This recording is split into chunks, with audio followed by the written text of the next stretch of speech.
Glory, glory, glory. Mark Schultz here. 2020, a glorious time to be a missionary. Right from the beginning of the epidemic, we began posting daily videos on Facebook, encouraging the people of God. All eyes on Jesus. Fear is the opposite of faith. Let's get close to the Lord. Let's not be the kind of people that only when there's a problem do we go running to Jesus. But let's live close to Him. Let's live in intimacy with Him. Let's know His heart and know His voice and know His face and be strengthened by Him.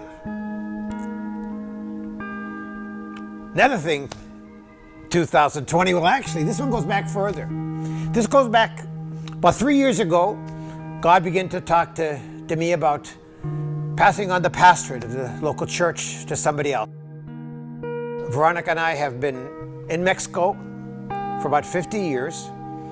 We've been connected to Living Way for 39 of those 50 years, and that is so strengthening. And for the past 31 years, I've been pastor of the local church here, and Living Way had a real role in that as well. But God told me it was time to pass the baton. Now, we had had some situations close by in other churches who passed the pastorate on to somebody else and really wasn't thought through. They stumbled upon it, and we have some cases where it really went poorly. And so God just encouraged us to be an example of something a little different.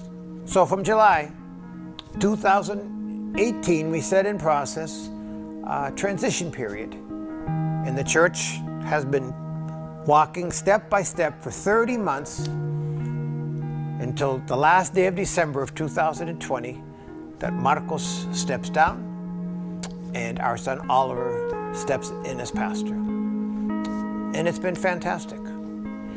About a month before December 31st, one of my disciples said, "How does it feel, Marcos, to know that in 4 weeks you're not going to be pastor anymore?" And I thought about it a few seconds, and I said, "It feels obedient." God said to do it. We did it. There's a security in that fact. And one more thing. As I step out of the pastorate, and if you folks receive our prayer letter, you know at the top it says Olive Tree Ministry, and then it says Motivating Latins for the Nations. And both in the church as pastor and outside of the church as a speaker in other parts of Mexico, that has been our rallying cry.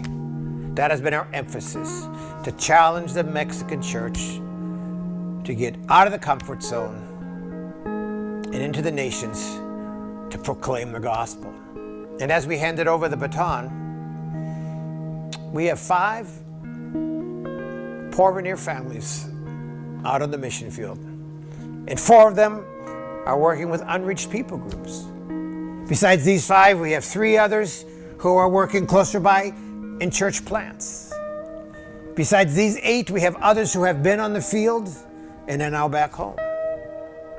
And then besides these who are from the Porvenir Church, is a whole contingency of others who are on the field in different parts of the world, partially because they happened to run into Marcos somewhere or other and heard him preach and challenge and yell at him a little bit about a job that has to be done.